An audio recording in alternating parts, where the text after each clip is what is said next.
হ্যাঁ হয়েছে তোমার হইলে তো সবার হয় না, পিছনে ধুলাউড়ি দেখো, পিছনে পিছনে জায়গা নাই তো।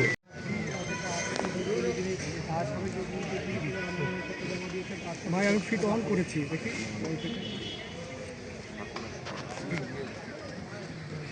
আচ্ছা আচ্ছা 1 মিনিট, এখন আরেকবার দেখুন ভাই, এটি শেষ।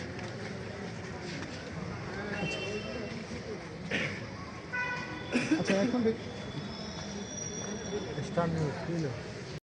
শুক্রিয়া আদায় করি আল্লাহ তাআলার অশেষ মেহেরবানিতে এবং বাংলাদেশের ছাত্র জনতার অভ্যুত্থানের মধ্য দিয়ে আমরা একটি নির্বাচনের পরিবেশ পেয়েছি। যারা এই আন্দোলনে শহীদ হয়েছে তাদের আত্মার প্রতি আমি গভীর শ্রদ্ধা জানাচ্ছি। যারা পঙ্গুত্ব বরণ করেছে তাদের প্রতি সহানুভূতি জানাচ্ছি। আমরা আশা করি এই দিনটির জন্য আমরা দীর্ঘ 17টি বছর একটি ফেসিবাদী শক্তির বিরুদ্ধে লড়াই সংগ্রাম করেছি। আশা করি আগামী অনুষ্ঠিতব্য 12ই ফেব্রুয়ারি নির্বাচন অনুষ্ঠিত হবে, এটি শান্তিপূর্ণ, অংশগ্রহণমূলক এবং আনন্দমুখর হবে। এবং এই নির্বাচনের মধ্য দিয়ে আমরা একটি বলতে চাই যে সবার আগে বাংলাদেশ, অর্থাৎ বাংলাদেশের স্বাধীনতা, সার্বভৌমত্ব, গণতন্ত্রকে আমরা সর্বাধিক প্রাধান্য দেব এবং আশা রাখি একটি মানবিক বাংলাদেশ, গণতান্ত্রিক বাংলাদেশ, দুর্নীতিমুক্ত বাংলাদেশ, সম্প্রীতির বাংলাদেশ গড়ার দৃঢ় শপথ নিয়ে বাংলাদেশ জাতীয়তাবাদী দলের ভারপ্রাপ্ত চেয়ারম্যান যে অঙ্গীকার করেছেন, সেই অঙ্গীকারে আমি জনগণের প্রতিনিধি হিসেবে নির্বাচিত হলে আমার সবচেয়ে বেশি ভূমিকা রাখার চেষ্টা করি। আর সর্বোপরি আমার এলাকা একটি পশ্চাৎপদ এলাকা, সীমান্তবর্তী জেলা, উন্নয়ন বঞ্চিত হয়েছে এলাকার মানুষের অনেক আকাঙ্ক্ষা রয়েছে। সেই আকাঙ্ক্ষাগুলো বাস্তবায়ন করার চেষ্টা করব, যাতে করে লালমনিরহাট একটি সমৃদ্ধ অঞ্চল হিসেবে গড়ে তুলতে পারি, একটি শান্তিপূর্ণ জেলা হিসেবে তৈরি করতে পারি, একটি মাদকমুক্ত, নিয়ন্ত্রিত এবং যৌতুক নিয়ন্ত্রিত একটি শান্তির নীড় হিসাবে যাতে আমি তৈরি করতে পারি, সেটি হলো আমার প্রধান লক্ষ্য। আর সর্বোপরি আপনারা সবাই জানেন তিস্তা মহাপরিকল্পনা আমাদের দীর্ঘদিনের একটি দাবি। সে দাবির প্রেক্ষিতে এটি যাতে আমি বাস্তবায়ন করতে পারি সে ব্যাপারে আমি কাজ করতে চাই। আবারও বলি, আমরা শান্তির লালমনিরহাট করতে চাই, আলোকিত লালমনিরহাট করতে চাই। Thank you.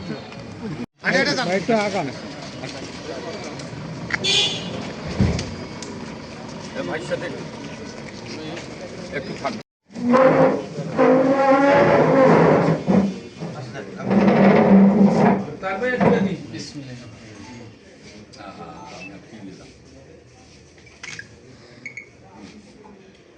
Thank you sir. আরেকটু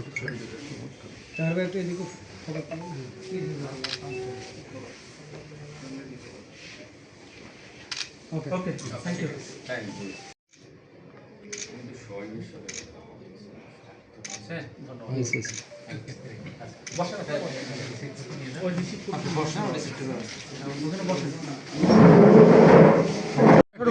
ভাই ভাই ভাই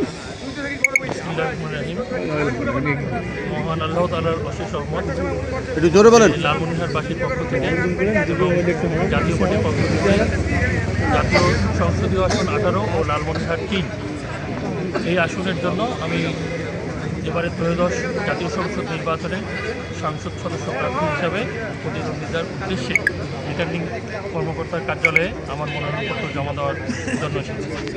এবং জাতীয় পার্টি আপনারা জানেন যে বাংলাদেশের ইতিহাসে তথা এই উত্তরবঙ্গের ইতিহাসে একটি ঐতিহ্যবাহী দল। জাতীয় পার্টি সৃষ্টি না হলে হয়তো এই উত্তরবঙ্গের এরকম উন্নয়ন, আর আজকে যে জেলা প্রশাসকের কার্যালয়ে যারা দাঁড়িয়ে আছে যে গর্বিত পরিচয় লালমনিরহাটের মানুষ দিতে পারে যে আমি লালমনিরহাট জেলার বাসিন্দা, এটা জাতীয় পার্টির কারণে হয়েছে। আপনারা সকলেই জানেন। আমি মনে করি এই লালমনিরহাটের আপামর জনসাধারণ এই লাঙ্গল মার্কায় দীর্ঘদিন থেকে তারা ভোট দিয়েছে এবং তারা শান্তিতে ছিল। তারা তাদের শান্তি শৃঙ্খলা বজায় রাখার জন্য এবং যেন এই উন্নয়নের ধারা অব্যাহত থাকে এজন্য লাঙ্গল মার্কাকে আবার তারা ভোট দিয়ে জয়যুক্ত করবে।